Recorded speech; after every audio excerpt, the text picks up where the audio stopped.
Okay, great.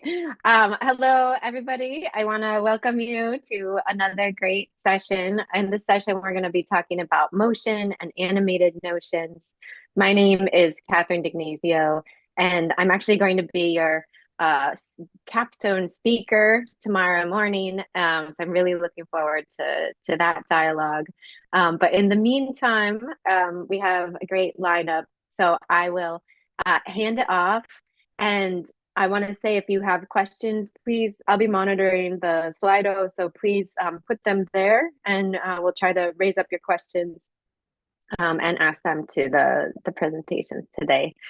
So we are still waiting for the first person on the schedule to arrive. So we're actually skipping to the second paper, which is going to be presented by Esmaeili. And it's called Evaluating Graphical Perception of Visual Motion for Quantitative Data Encoding. So please take it away, Shai. Thank you so much. Let me just quickly share.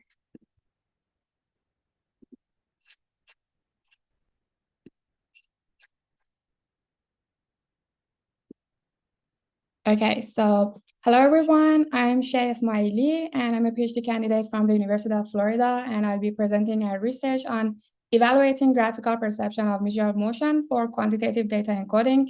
This paper was originally published at TBCG journal, and this work has been done in collaboration with my co-authors. I'm really excited to share our findings with you. So to start, one of the core challenges in information visualization is mapping data values to the right visual representation. This is fundamental for making visualization effective and also easy to understand. To tackle this challenge, studying human perception is really important. It can reveal the unique challenges of how our eyes and brain work together, and therefore by knowing our strengths and also our limits, we can make visualization much more effective. When choosing the right visual encoding, it affects how easily users can understand and compare data.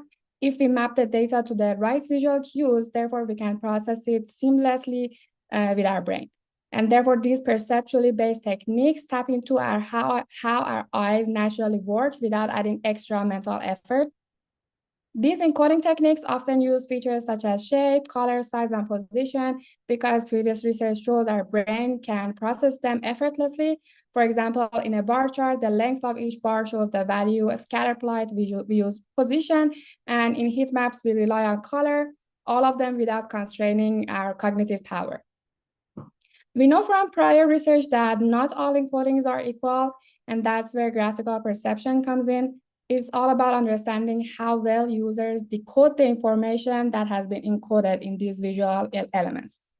And there has been studies such as the very classic study of Cleveland and McGill that have ranked visual encodings.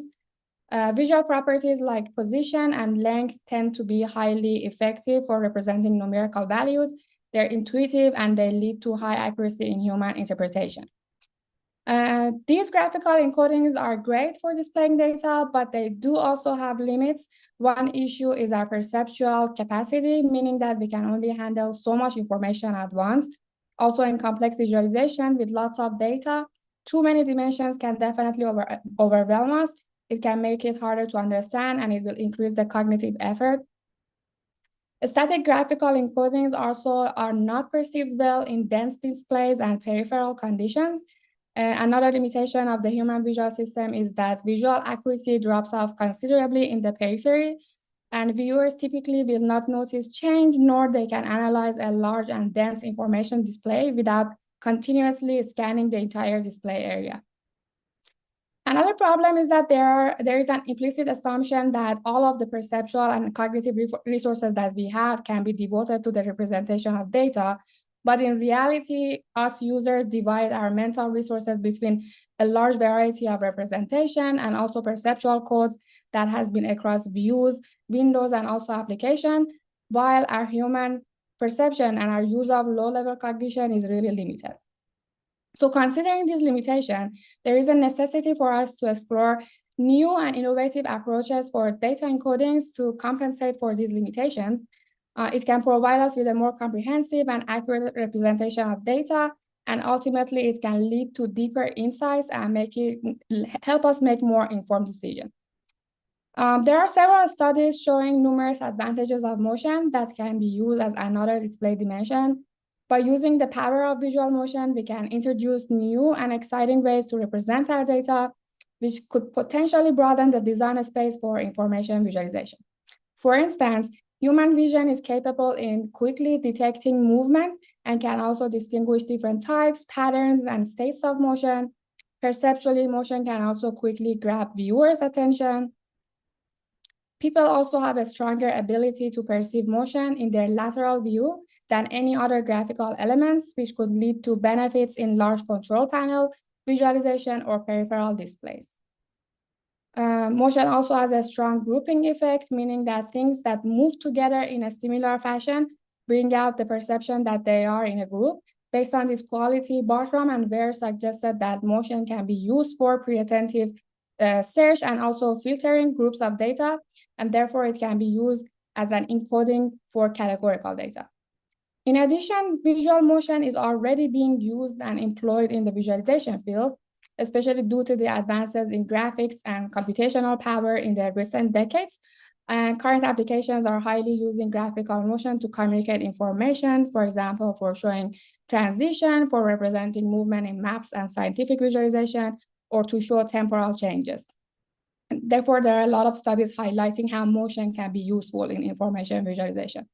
But there is a gap in the empirical foundation of understanding motion, and there is little known about the human perception of motion, especially in the use of it for quantitative data. Therefore, more studies are needed to explore how motion encodings for quantitative data can be effective and for what purposes. So inspired by this motivation, we want to answer the following research question. First, how do different types and attributes of motion encoding for quantitative data affect accuracy of human graphical perception? And second, how do these motion visualization compare to conventional static encodings in terms of graphical perception accuracy? In order to answer our research questions, we conducted two empirical user studies to be able to measure user graphical perception accuracy of numerical data. In the first experiment, we only focused on motion encodings, but with different variations. And in the second experiment, we focused on comparing motion with static encodings and ranked their graphical perception accuracy. In both of these experiments, we adopted the research methodology of Cleveland and McGill, inspired by their graphical perception ranking. So let's start with experiment 1. Our aim was to investigate which motion encoding schemes could prompt participants to provide the most accurate estimate of the underlying scalar value. And here's a demo of the study platform and the different conditions. Each participant completed a series of perceptual judgments, testing various configurations of motion encoding. In each one of the trial, participants would look at a specific type of motion encoding, which included 2 circles with different speeds, and their task was to estimate the difference between the speed values. And overall, this task provided us with a baseline to investigate the perceptual error given these different configurations. In this experiment, we followed the within subjects repeated measures study design with 3 independent variables. First one was the motion type, including flicker, vertical movement, expansion. The second was the synchronization approach, in which the synced condition was based on the number of cycles, meaning that all objects would complete a given number of cycles in different periods depending on their speed. And for the non-synced condition, the 2 objects would move continuously without any interruptions. And the third independent variable was the ratio between the 2 data points with different speed values. We measured both error rate of the perceived value and also the response time for each trial. And then the results of our statistical analysis showed that overall vertical motion had the highest accuracy, while flicker had the lowest accuracy. And one interesting result was that error rate was significantly lower for the not synchronized motion. So building upon that experiment, in our experiment 2, we aim to investigate how motion encodings rank similar to the Cleveland and McGill's ranking of graphical perception accuracy for static data encodings. Here is a demo of the study platform and different conditions. In each trial, again, the participant would look at a specific type of visualization with two graphs that have encoded two pairs of values with a particular ratio. Again, their task was to estimate the difference between these values. And through this task, we investigated the perceptual error given the different configurations. Similar to the previous experiment, again, this one was a within subjects repeated measure study design, but with two independent variables. The first one was the visualization type, including both static and motion-based. And then the second one was the ratio between two data points with different values. So in this experiment, we adjusted the range based on our results from the previous experiments. Also, we only included the non-synchronized version of the motion because it showed higher accuracy in the previous experiment. Based on our statistical test results, we ranked encoding types in terms of both accuracy and response time. Our ranking of the static encodings in regard to the accuracy is highly consistent with the Cleveland and McGill's. And considering both static and motion encodings, we found that length had the highest accuracy, which was really expected. And then we found vibration having the lowest accuracy. And if just considering the motion encodings, expansion had the highest accuracy. Our findings overall show that motion encodings have a great potential for future visualization design. Notably, we found that expansion motion ranked just below position and length, making it a strong candidate for quantitative data. Also, some motion types, such as flicker and vertical motion, outperform encodings such as area and color. Some hypotheses of where visual motion might be helpful, for example, when we have data with multiple dimensions. So recent guidelines for motion-based techniques emphasize that motion does not interfere with existing static data encodings, for example, color and shape. And therefore, extra information can be communicated to the users.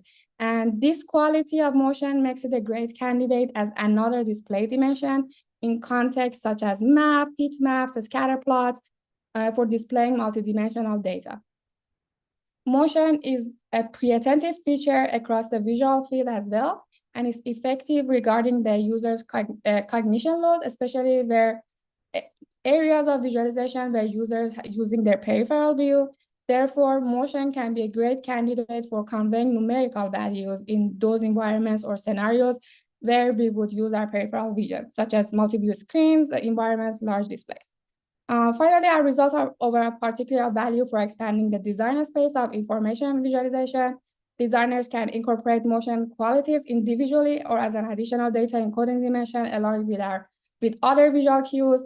And overall, by providing this empirical study, we hope to contribute to the foundational knowledge of graphical perception and to expand the design space for using motion as an effective visual channel. And these findings overall open various future directions to explore motion further, especially for more practical contexts. This is my presentation. And before I wrap up, I'd just like to mention that I'm currently looking for postdoc or research-based opportunities in visualization and HCI. If you're interested in discussing any potential collaboration, please feel free to reach out. Thank you, and I'm happy to take any questions.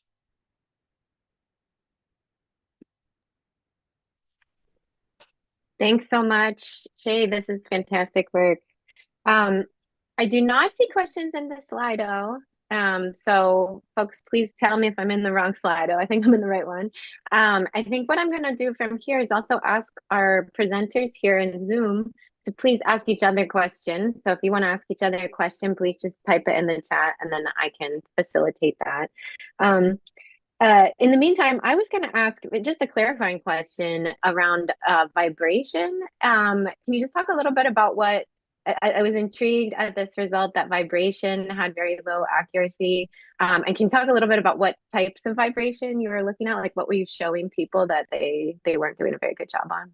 Yeah, so that's really a good question. Like especially like with vibration, we were kind of like looking at the frequency. So vibration was the high frequency. It was kind of the same as like horizontal motion, but with a higher frequency. So we wanted to kind of see like how different frequency has this effect.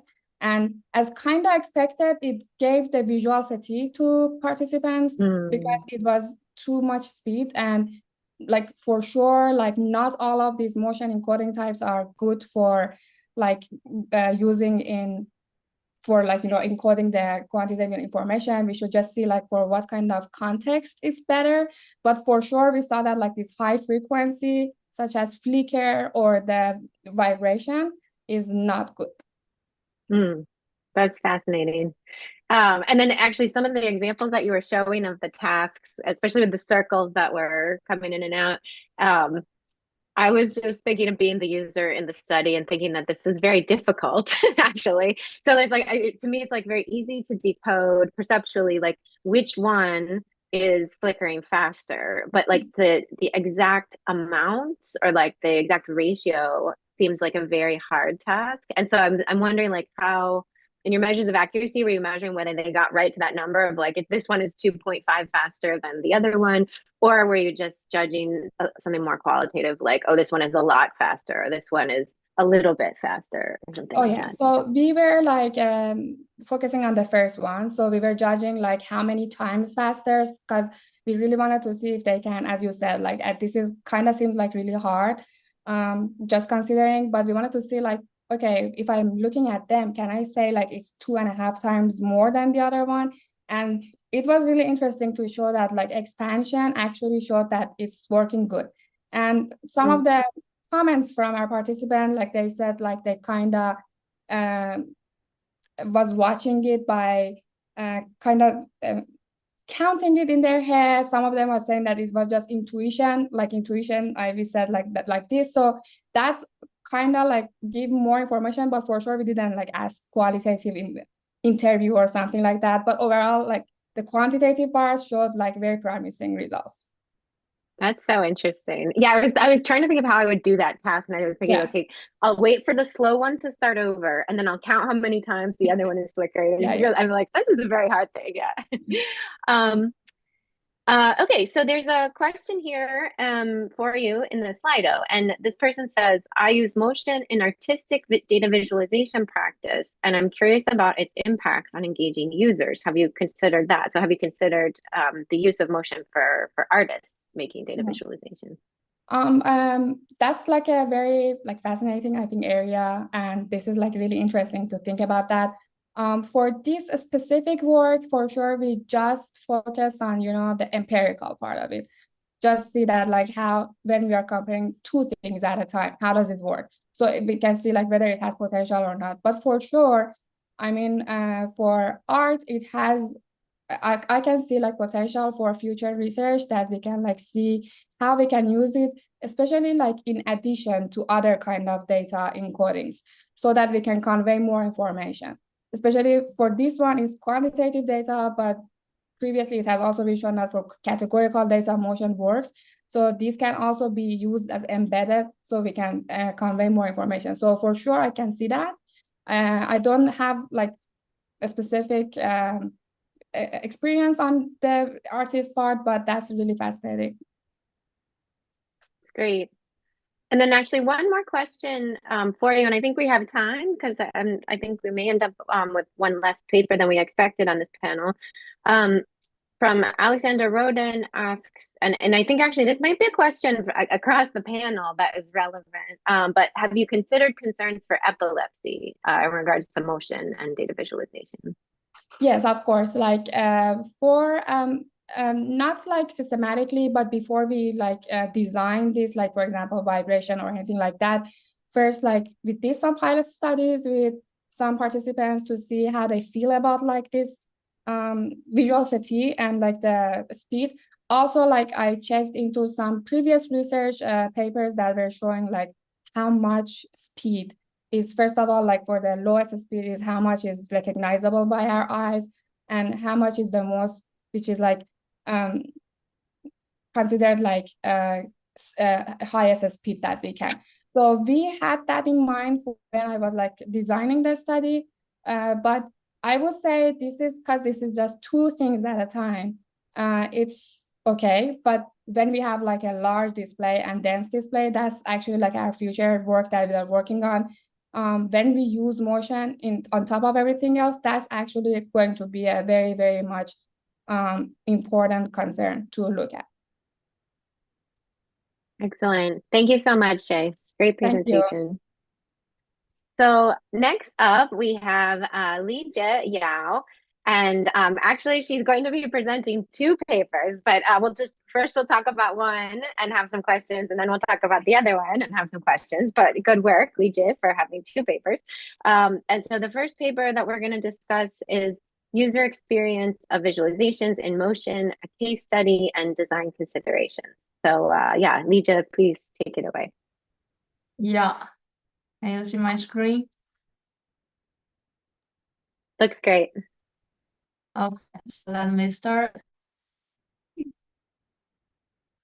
Good morning, good afternoon, and good evening, everyone. Thank you for coming to our presentation. I am Lijie Yao. Today, I will present our work on user experience of visualization in motion, a case study, and design considerations. I think that my slides are stuck. Wait a minute. Sorry for that.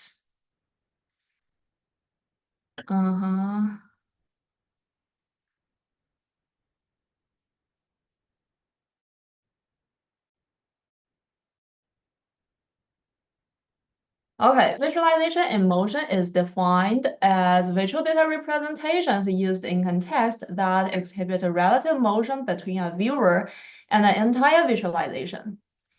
Examples are scenarios of in motion include sports. Visualizations can be embedded and moved with islets.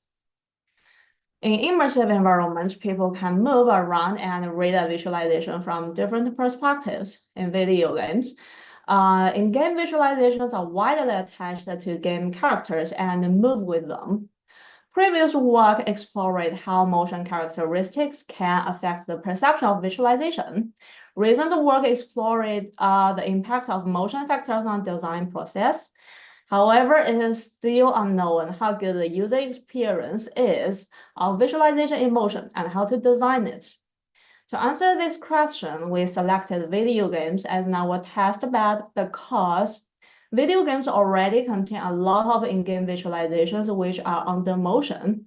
It also has rich context such as busy background and multiple colors, and varying motion factors. Furthermore, game players have multiple tasks to do. They have a main game mission to complete, but in parallel, they might need to read from in-game visualizations to make quick game decisions. To understand how the in-game visualizations in motion are designed in practice, we first conducted a systematic review. We reviewed 50 video games and collected 160 visualizations in motion. We analyzed the collected visualizations from the following aspects: what data is visualized, how the data is represented, where the visualization is embedded, and how the visualization moves. Our results show that more than 70% of the visualizations showed only a single data dimension. In terms of data type, most shown type is quantitative data. Regarding to data reference, visualizations are typically attached to the game characters. A prevalent item is the health data of a game character. In terms of the visual representations used in practice, they are all well-known representations, such as science, lens encoding charts, and text. To fit the visualizations into the context, designers used different embedding locations, such as around a game character, overlap the character, or directly integrated into the character. In terms of the movement autonomy, the majority of the visualizations could move under the control of the player. As an overview, the in-game visualizations in motion showed simple data with low dimensions by using well-known representations. They typically move under the control of players and are designed to fit the game world. To come up with what visualization designs should we test, we considered the combinations of visual representations, embedding locations, colors, and various types of encoding. We generated a bunch of designs for health points as it is the most prevalent data item. We selected designs per embedding locations. For the visual representation, we selected the less encoding representations as it is most widely used. We call our three conditions as non-integrated design, fully integrated design, and partial match design. The second row illustrates how they look like in our game. To investigate what the user experience is of our three visualization designs, we conducted a user evaluation in the lab with 18 video game players. Our participants played the games very frequently and were familiar with the using of a keyboard and a mouse. Each participant was asked to complete all three conditions in a Latin square. Their task was to kill robots whose health points were over 66%. Once complete a condition, participants were asked to rate the readability and aesthetic of the design. In post-interview, participants were asked to rank three designs according to their readability under motion, aesthetic fit to the game, task support, and their overall game experience. We next report the user experience per each design. For non-integrated design, it was measured as the most clear, readable, intuitive, and understandable. Participants ranked it as the most readable design under motion. They appreciated the typical visual representation and the common embedding location. In terms of aesthetic, the non-integrated design was measured as the least aesthetic design and was ranked as the least aesthetic design fit to the game. Participants complained that the non-integrated design was embedded over the head of the game character, and as such is less immersive and somehow artificial. Regarding task support, the non-integrated design was ranked as the second place and at the last place for the overall experience. Participants explained that our game task depended on reading. The non-integrated design handles the task, but considering its poor aesthetic, participants did not think it was a best choice for task support. Regarding to overall experience, participants thought this design is boring and less innovative. For fully integrated design, it was measured as the least clear, readable, intuitive, and understandable. Participants also ranked it as the least readable design under motion. Participants explained that due to the dynamic design of the game characters, they had additional difficulties to rate from the fully integrated bar. In terms of aesthetic, the fully integrated design was measured and ranked as the most appealing design. Participants appreciated the realistic and immersive design, but also complained that the integration broke the original design of the game character. Although participants were not satisfied with the readability of the fully integrated design, they still ranked it as a good choice for task support and overall game experience. Participants appreciated its innovative appearance and a high level of integration, but they also said due to the fully integration, the visualization had to dynamically change shape according to the game character's animation, which brought extra challenges. However, some participants also said they like extra challenges. For partial match design, participants treated as a trade-off selection. Participants did not leave specific comments on its readability. In terms of aesthetic, participants explained that the partial match design was somewhat innovative, less artificial, and seemed immersive. Participants explained that the partial match design was really their trade-off option. They tried to find a balance between multiple aspects, such as readability, appeal, game mission support, etc. In summary, each design had specific advantages and shortcomings. Rather than simply saying which design was best, there were many trade-offs to consider based on the concrete scenarios and user needs. Okay, I'm ready to take questions.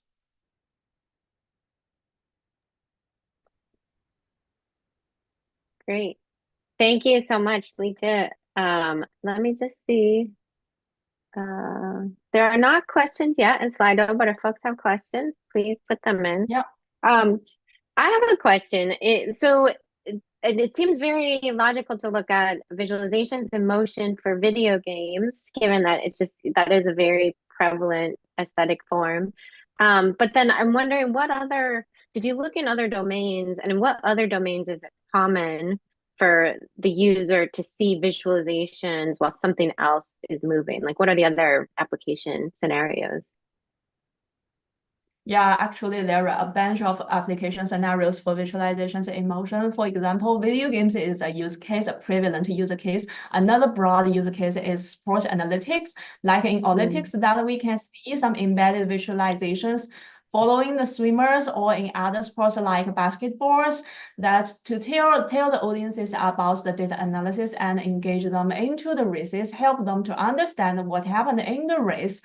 Another category that visualization in motion can apply is the immersive environment. For example, in AR and VR, that people can go around to see the augmented visualization and to see it from different perspectives. The viewing angle, viewing distance, viewing perspectives would also affect the perception of the visualization.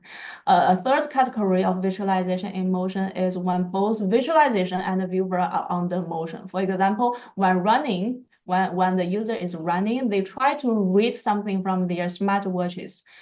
For example, reading the heart rate while they are running. In such a case, although the viewer and the visualization both are under motion, but there is still a relevant movement between the viewer's eyes and their arms. So there's still a different relative movement between the two. So we also consider it as visualization in motion. And this year, we also have a short paper presented yesterday that we explored how the reading action will affect the reading accuracy from a smartwatch. And it will reduce the working speed and reduce the reading accuracy. That's fascinating. That's great. That's a lot of different scenarios, and it strikes me that they're also very different too. Like in a scenario of a video game, like you have to maybe make this quick decision. In the scenario of like sports analytics or sports journalism, you might be telling the story. In the scenario of running, you're like running and trying to like check something. So I wonder too, like, have you all developed any kind of, I don't know, taxonomy of tasks within this space of visualization and motion? Is sort of like sometimes there's decisions, sometimes it's more just information, etc. Yeah, we do have that paper published in 2022 on TVCG. It is now a positioning paper. In that paper, that we categorized visualization in motion into three categories, according to the different relative movement relationship between the visualization and the viewer. Yeah, that's fascinating. Thank you so much, Lijie. Well, so let's proceed to your next paper. So the next paper that Lijie Yao is going to present is actually for this case of more like sports analytics. So very exciting, designing for visualization in motion, embedding visualizations in swimming videos. This one sounds really fantastic. So go take it away. Yeah.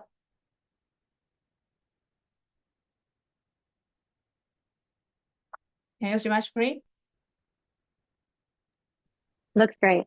Okay. Let me start. Thank you for coming to our presentation, and thank you again for the introduction. I am Lijie Yao. Today I will present our TVCG work on designing for visualization in motion, embedding visualizations in streaming videos, collaborated with Romain Vuillemot, Anastasia Bezerianos, and Petra Isenberg.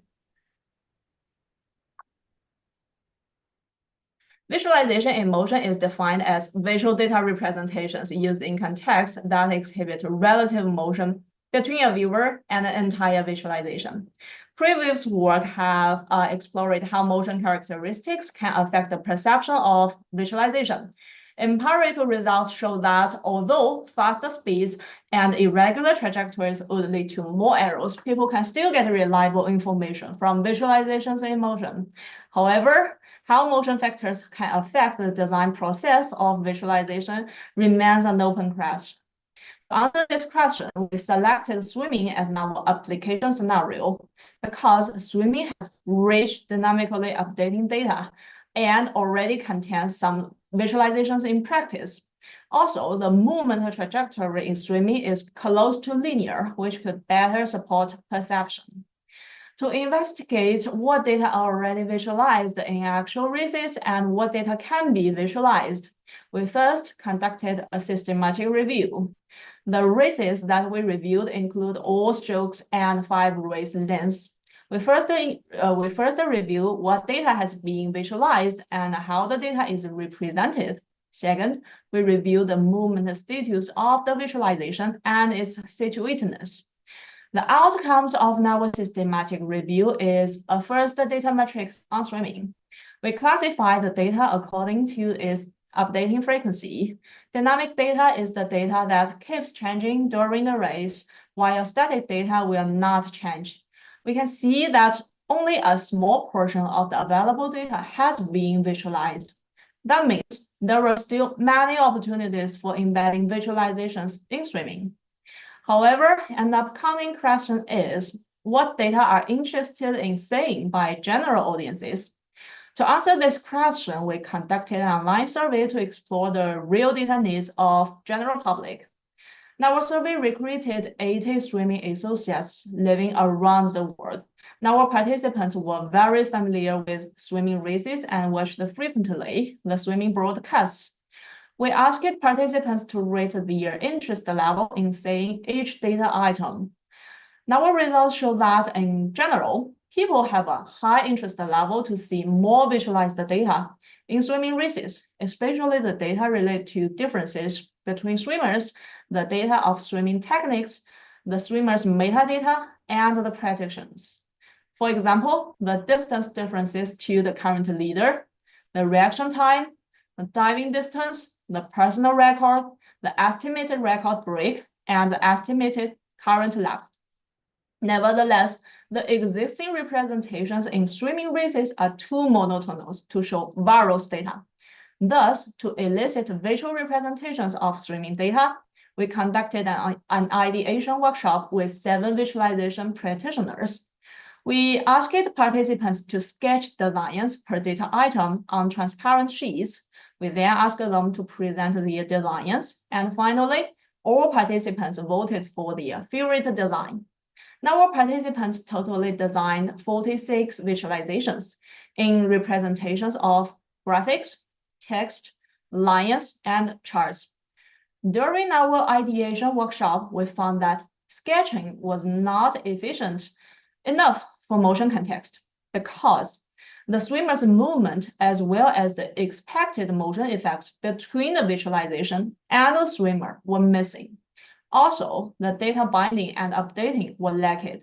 To bridge the gap between the needs of designing visualizations in motion and the lack of available tools, we developed SwimFlow as a technology prop. SwimFlow supports embed visualizations into the video and enabling the visualizations to move along with real trajectories. User could easily determine and modify embedding locations, movement status, size, colors, and transparencies of visualization. Also, the availability and display order of each visualization.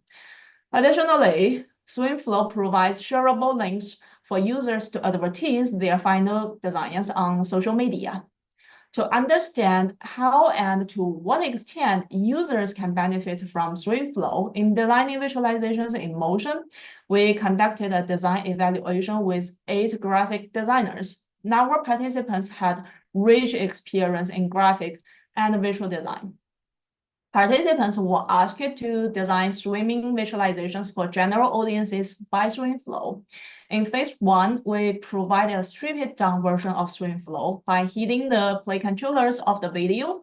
We call it a motion-limited design mode. Participants were asked to do their task on a static frame. After finished, we asked participants to rate their satisfaction of their design. We then showed participants the rendered video to let them know how their designs look like under a motion context. We asked them again to rate their satisfaction of their design. Following, participants went into phase 2 with a full version of SwimFlow that we call full motion design mode. participants were asked to improve their previous design. They were free to add, remove, or modify visualizations. Once they finished, participants rated again their satisfaction of their final design. In post-interview, we asked participants which design mode they preferred and to what extent they thought their designs had been improved. Regarding design satisfaction, in motion-limited mode, half of our participants were satisfied with their designs before seeing the video. However, after seeing the video, only 2 participants were still satisfied with their designs. Half of them decreased their satisfaction. The participants who increased his satisfaction explained that he was not satisfied with his designs, but was surprised by the video. He said the rendered video with embedded visualizations in motion was so cool that he had never saw. So he gave full satisfaction for the amazing video, not for his design. In full motion mode, all participants who answered our question increased their satisfaction. All of them were satisfied with their final design. The participant who did not give an answer explained that he had never used such a tool. As such, he could not evaluate his satisfaction without a comparison. Regarding design improvement, all participants who answered our question reported that their designs were highly improved in full motion mode. All 8 participants preferred to design in full motion mode. Participants reported some benefits of stream flow. Less mental effort was required, speeded up their design process a lot, and made them very confident in their work. They did not need to imagine how the motion effects would be and how the data would be updated. They could modify their design and see the effects immediately. Also, the in-context design enables them to make a product that exacts the final audiences will get without bias.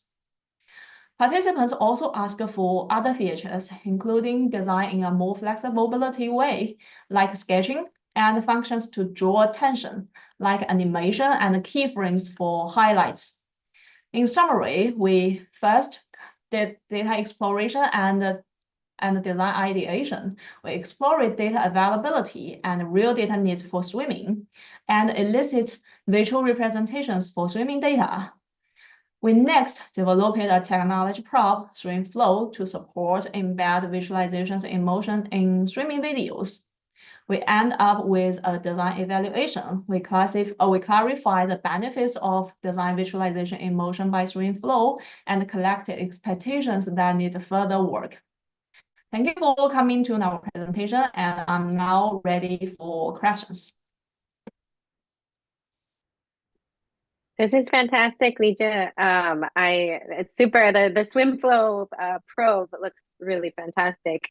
There is a question here from Gennady Andrienko, who says, well, I guess speed varies along a lap. It is lower in the beginning of the swimming lap, and then it increases along the lap. So did you consider displaying the dynamics of these changes in speed? Yes, in stream flow, the movement of the visualization will align with the real trajectory of the streamer, so it will change the speed automatically according to the real speed. That's great. Thank you so much. I'm going to stop questions there just because now we do have to make up some time because the person who we were waiting for has now arrived. And so I want to make sure we have time for everybody to present. So thank you again to Lijie. And now we're going to invite Songwen Hu to come forward and present their paper. This paper is called Motion-Based Visual Encoding Can Improve Performance on Perceptual Tasks with Dynamic Time Series. So Songwen, please take it away with your paper. Yeah, thank you for the introduction, and sorry being late. We can start to our work then. So our work is called Motion-Based Visual Encoding Can Improve Performance on Perceptual Tasks with Dynamic Time Series. And in terms of dynamic time series, I mean, there are a lot of versions, but today we are talking about the animated line chart. So Animated line chart has been widely used in different fields, including healthcare, engineering, and financial investment. And it is often used in cases where people have to view time series data that keeps coming in, and it often has like multiple lines that you have to track. A typical use case is a network engineer might have to track the network latency all over the world in one dashboard. And if you don't have a good design for those network latency data, it could be overwhelmed for network engineers to track them. So to find a good design, we want to conduct several studies to understand like which animation design we should choose for those animated line charts. And we start by defining like what animation designs we want to study. So we come up with three pairs: sequential versus synchronous, trace versus no trace, and history versus no history. And I will debrief those three animation design pairs in the following slides. We can start with the sequential versus synchronous. So if an animation is sequential, it means that the object will move from left to the right one by one. And if it is synchronous, it means that all the objects will move all at once from left to the right. And for no trace and trace, an animation with trace will have the object move from left to the right, leaving a line segment following its path. But for the animation without trace, it will be simply the object moving. And for animation with history, the trace of the object will remain on the screen when the next object begins to move. And for the animation without history, the trace of the previous object will disappear when the next object begins to move. So with all those animation design pairs, in total, we come up with 6 different animation designs for animated line chart, and you can scan the QR code to view them in motion. So with those 6 designs, we really want to know that what are their performances on the analytic tasks as well as their subjective preferences, so that we can evaluate which one of them are the best in the real life use cases. To study their performance on the analytic task, we let the participants to view such animation for 5 seconds, and then the animation will disappear. They're asked 3 kinds of questions, including which line has the highest mean value, which line has the highest variance, and which line has the most significant outlier. So those questions are the most common analytic tasks people may perform on time series animations, such as the network latency data. We also ask them to rank the animation from dislike to like, so that we can know their subjective preference on those animations. And with these 2 studies, we found out that there's one animation outperforms the other kinds. It is the synchronous trace history one. It is the optimal for the main recalling mean value task, as well as the variance and outlier. It is also most preferred by people.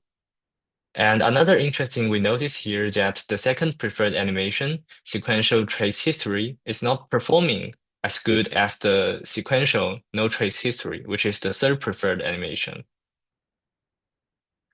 So we have known that what animation design is optimal for the analytic purpose, and now we are trying to improve it by using motion as an encoding channel. So we are already very familiar with all those static visual encoding channels, including color orientation, size, and position. Some of them are less precise and some of them are more precise. So we want to know that how effective is motion as an encoding channel because we are studying animation. We can start with an interactive experiment here, and I will show you an animated line chart, take it away, and ask you a question about it. So are you ready about it? So for this animated line chart, which line has the higher variance, the blue line or the yellow line? Okay, so if you think the blue line, you can react with the Zoom React channel by raising your hand. So how many people do you think that blue line actually has the higher variance? And Now you can put your hands down, and for the yellow line, how many people do you think that it has higher variance?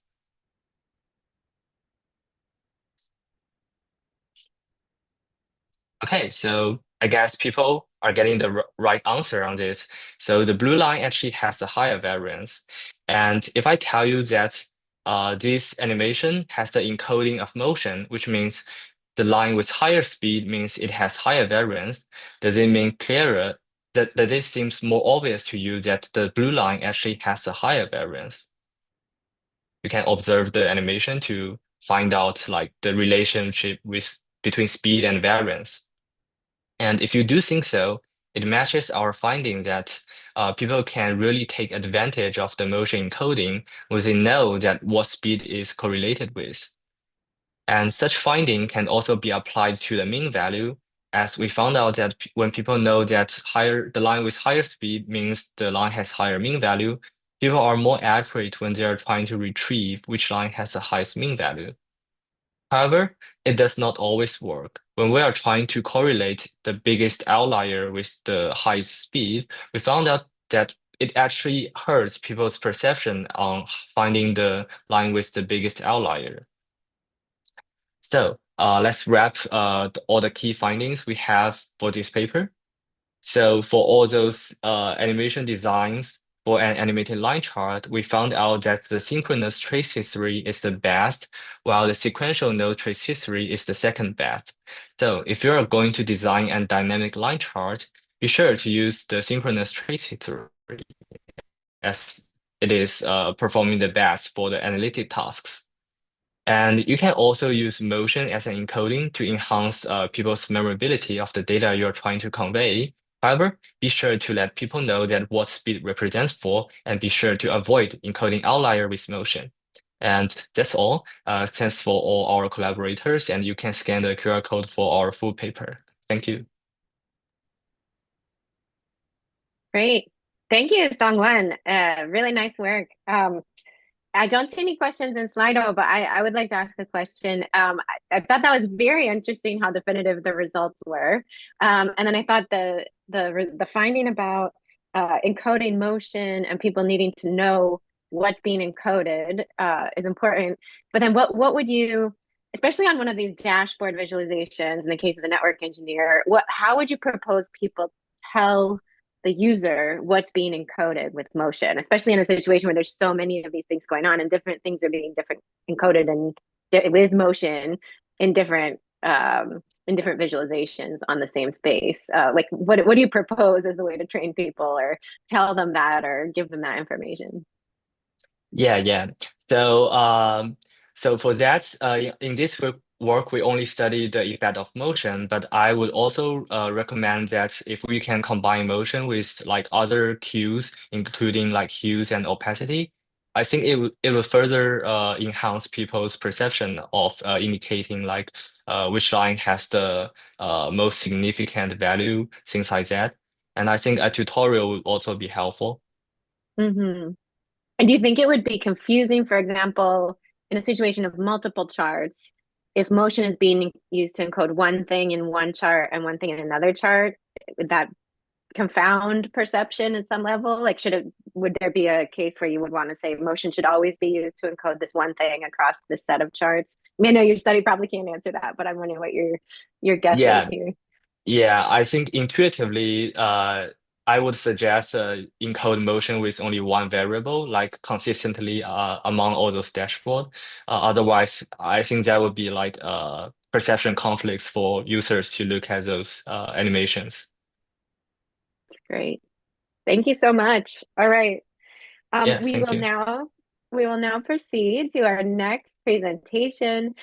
Here we have Jiang Yin, and this is one where we're going to be hearing about very intriguing title, Blowing Seeds Across Gardens, Visualizing Implicit Propagation of Cross-Platform Social Media Posts. And actually here I'm going to be playing the video for Jiang, but then she's also here to be answering questions afterwards. So one moment while I share my screen. And I will across gardens, visualize Hi, I'm There we go. Jiang from Zhejiang University.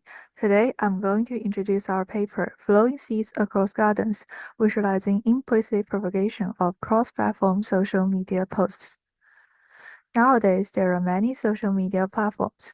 Whether you are a single platform heavy user or a multi-platform user, you may have noticed some cross-platform propagation phenomenon, such as some posts referring to another platform, or some posts include a URL to another platform, and so on.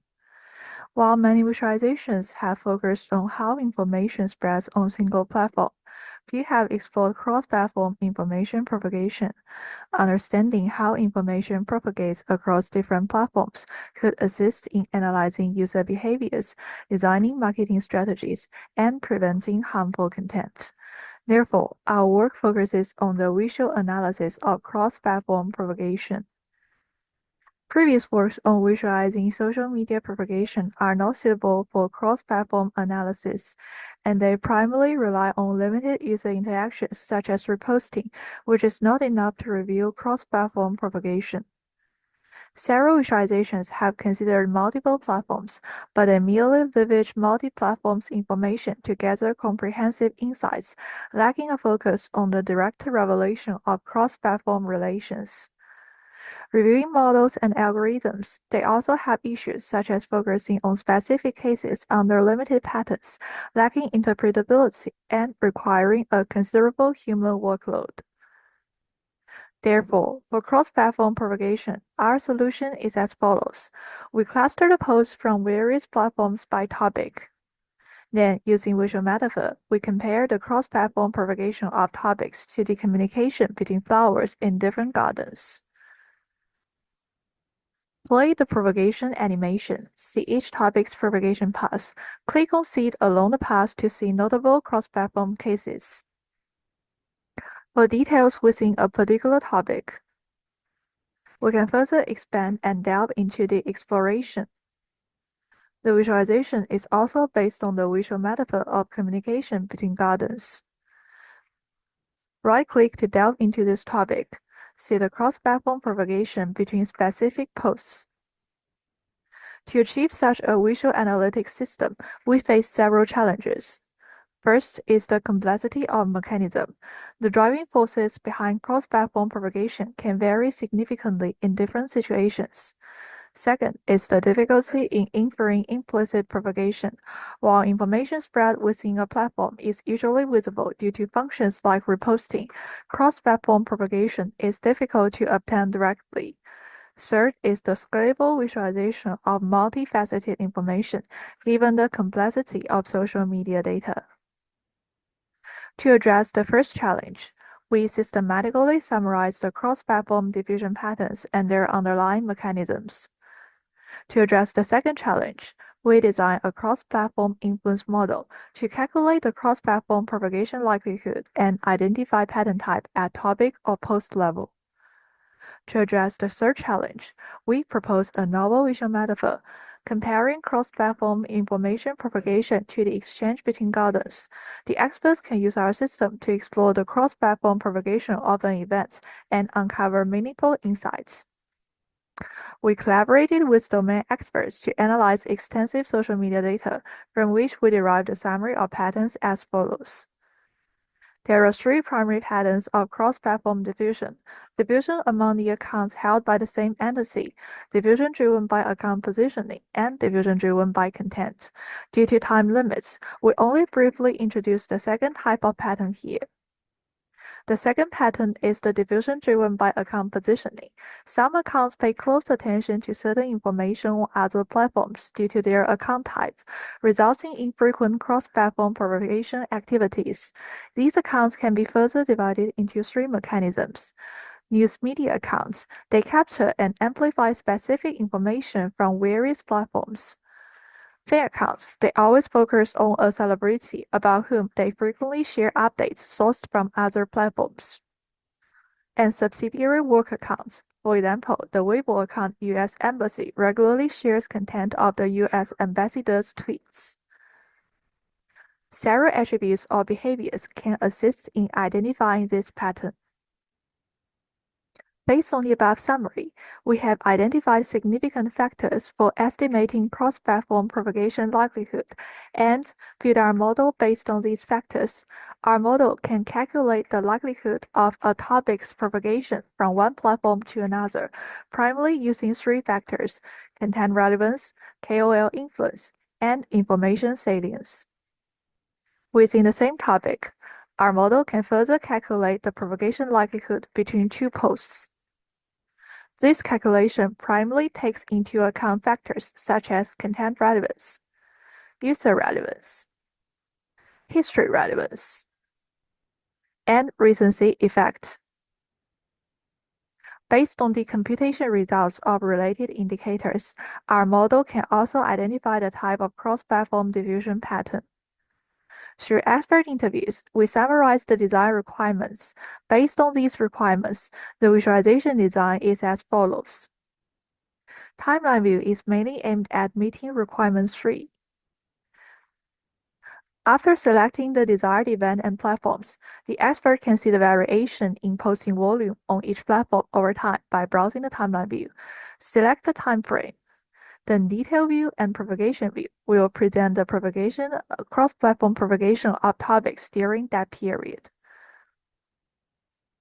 Detail view includes the post list and user list organized by topic and platform.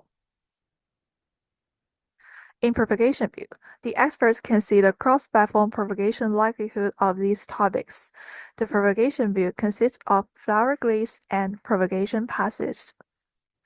A flower glyph symbolizes a topic cluster, with its color representing the platform it belongs to. The flower glyph collectively displays multifaceted information, including overall posting activity, sentiment, the number of influential participants, and representative content. Propagation path connects the same named topic clusters across different platforms, with its width representing the cross-platform propagation likelihood of the topic. Right-clicking on a path allows to delve into propagation details inside this topic. Then the expert can see which specific post-to-post propagations have higher likelihood. At this level, the flower glyph that previously represented a topic cluster is enlarged into a circle, each point within it representing a specific post. Dragging the control strips can filter out less significant passes and reduce the visual prominence of less influential posts.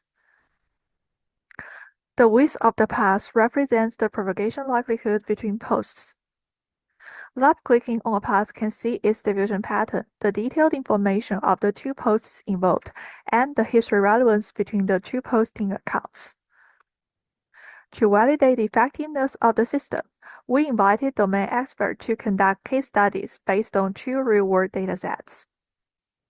In case 1, the expert explored information diffusion between Twitter and Weibo related to the nuclear wastewater pooling events. Browsing the timeline view, the expert selected the peak time period for a closer look. During this period, 7 topics were discussed on both platforms. Topics with wider passes caught his attention first. After a series of explorations and analysis using the system, the expert discovered that the most frequent pattern in this case is diffusion driven by account positioning. Moreover, diffusion driven by content is also common. This is because news media accounts were very active in these events, and the general public was also actively expressing their opinions on the events. Our system has a good scalability, enabling simultaneous analysis across multiple platforms.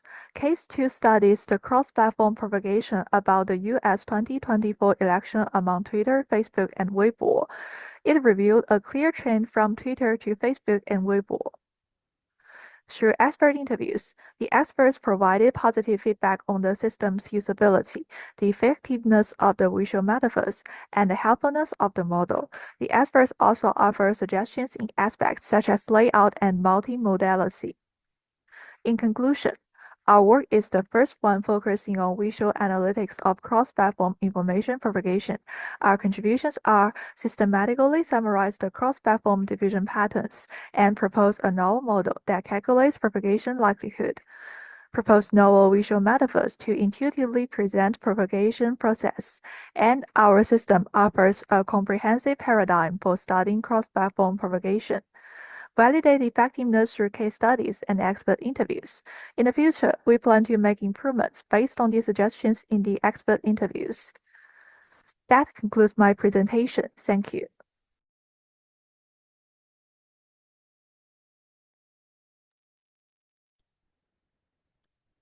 Great job, Jenny. That was fantastic.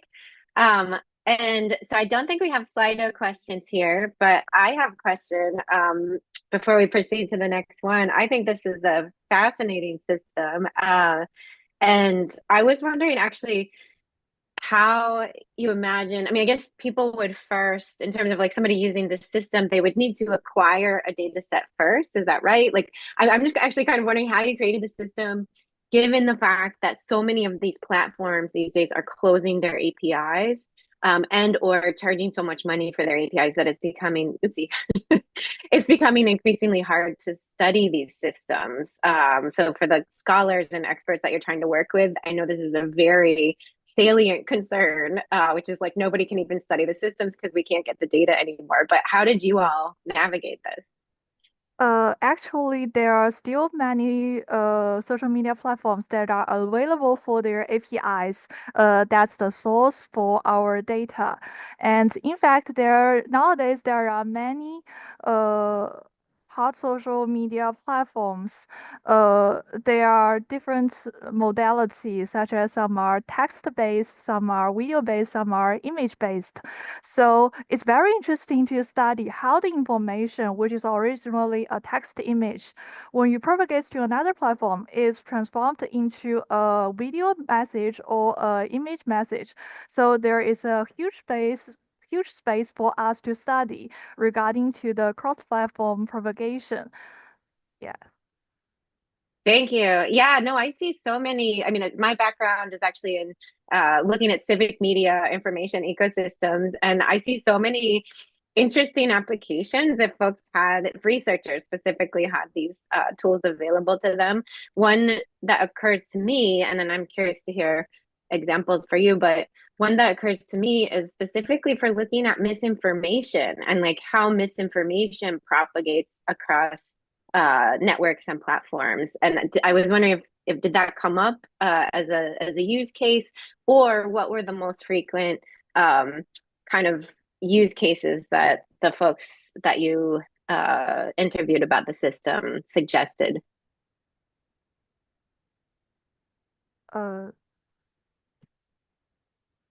Sorry, can you pardon again? Sure. I was just wondering, do you see potential for studying misinformation with these systems? And then if so, and what other things could you study as well with this type of system?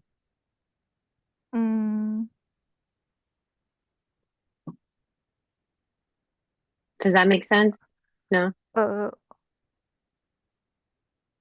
missing information means the data that we are unable to sample. Yeah, misinformation, like, I mean, I think this is one of the key use cases for your system, actually. So like misinformation, like when false information gets published on social networks and then travels widely. So like rumors, false information about like elections, or false information about COVID, like that was a big one. So much like false information was spread during COVID.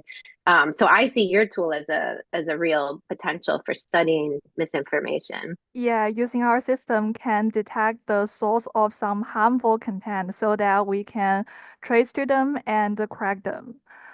And moreover, if you want to do some promotion, our system can also help you. You can find that in which style you can have the higher possibility to propagate your information from your familiar platform to an unfamiliar platform. Great. Great. Well, thank you so much. I think for time we have to move on, but thank you. And now we're going to move to our last presentation, which is animating the narrative, a review of animation styles in narrative visualization. And this is from Viri Yang. And I will let you take it away, Viri.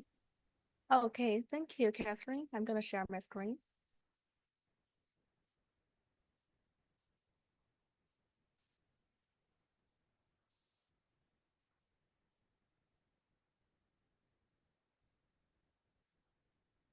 All right, can see my screen correctly?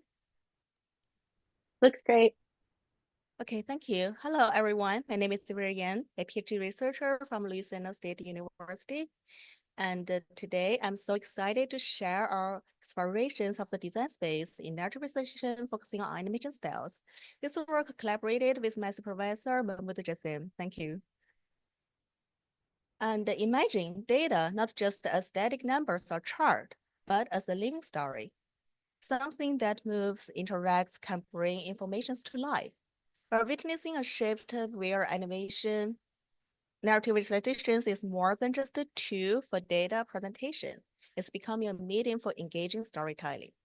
While many aspects of narrative visualizations has been explored, our research sheds a spotlight on animation styles. How do they drive the story forward? How do they shape the viewer's experience? To truly understand the role of animation styles in narrative visualization, we started by delving into the vast body of the work already out there. Our research began with the selection of the papers from the key venues like VIS, TVCG, CHI, EuroVIS, spanning over 14 years of research from 2010 to 2023. We used the keywords, search the identity papers from those venues, resulting in 73 papers. Then we explore the relevant papers, not limited to our initially selected venue. Our paper selections included 101 papers. Finally, by initially reading through those papers, we exclude the papers irrelevant to narrative visualization or data stories, leaving us 80 papers for analysis. This gave us a white lines on how the field has evolved. We took a multi-phase approach to categorize them. In the first phase, we identified 3 broad themes: animation style, workflow, and application domain. This helped us frame a big picture of how different elements of visualizations come together to tell stories.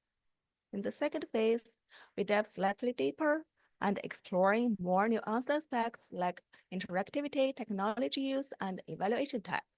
This allowed us to see not just what was being shown, but how users were engaging with visualizations and the underlying technologies driving them. Finally, after several rounds of refinement, we arrived at 6 comprehensive categories. They are animation style, interactivity, methodology, technology, evaluation type, and application domain. And each of those categories corresponding with their subcategories. For example, the animation styles has 4 subcategories: static, animated, static and animated, and non-static and non-animated. The same principle applies to other categories. Those helped us map out the narrative visualization landscape and reviewed how the interplay between elements shaping the storytelling experience. As we continued looking at those categories, it became clearly that understanding the trends behind these techniques required some more, so we turned to data. Using linear regression, we explored how narrative visualizations has evolved over time. One of the most shocking insights from our analysis was how animation and interactivities are intertwined. Over the years, we've seen a clear trend that non-interactivity and animated visualizations has become a dominant force. This may seem slightly counterintuitive in the world where interactivity often feels like the key to engagement, but what we're saying is that the power of animation itself, its ability to captivate. To simplify complex information means that sometimes less interaction is actually more. And another takeaway, user feedback is crucial. We found that survey-based evaluations are increasingly being used to fine-tune these visualizations. It's not just about creating visually compelling stories, it's about listening to the audience and making sure the story is resonant. This trend highlights the growing importance of understanding the human side of the data storytelling. And we also want to uncover the deeper relationship between different visualization techniques. To do this, we use Pearson correlation analysis, and what we discovered was that animations not just stand alone, they work harmony with other design elements. Earlier, we saw through the linear regression that non-interactivity and animated visualizations has become a dominant force over the years, and analysis here also found a particular strong connections between animated and non-interactive visualizations, further showing that effective storytelling doesn't always require the viewer to take action. Instead, it's about delivering a seamless, guided experience that allows data to tell its own story. We also found that interactivity is still kind of useful, but it's less commonly paired with the device technologies. And the static and animated categories shows a moderate correlation with machine learning and the device applications, and the link between the case study, user study, conceptual applications, and the domain-specific applications emphasizes the need for practical validations to advance their outcome models. So what do these trends and relationships mean for the future narrative visualization? First, our work uncovers the key insights for researchers and practitioners in narrative visualization. What truly stands out is to need to explore how different visualization techniques can be woven together to create powerful and cohesive stories.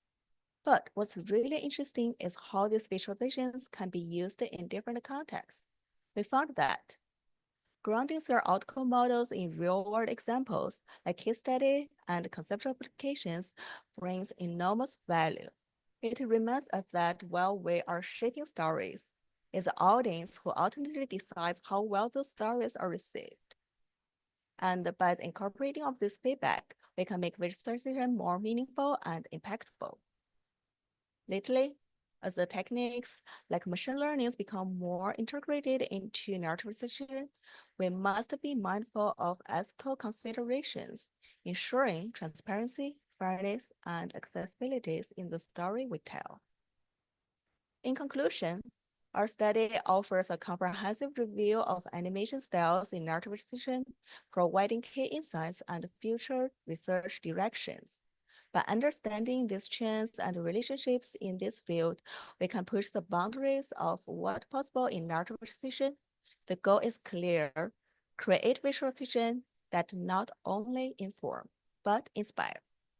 Thank you for joining me on this presentation. I'm now happy to answer any questions.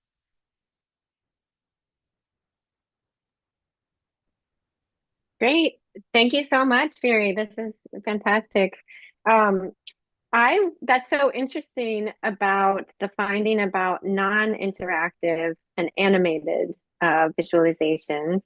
And I wanted to ask more about that in regards to specifically scrolly telling, where you have the user scroll and then maybe something changes on the page, or so like the visualization itself might change and then it might guide the user through the experience. I, at least anecdotally, feel that that is such a prevalent sort of aesthetic form for narrative visualization. We show a lot of those in our class on visualization. So I was just wondering, like, where do you see scrolly telling in relationship to that finding? And were a lot of the visualizations in the ones that you evaluated, did they use scrolly telling, or was that not really part of the ones that you evaluated? Oh, thank you, Catherine. Actually, this is really interesting questions. We also realized that while we are doing our literature reviews, actually this literature review is just like the foundations for my currently research.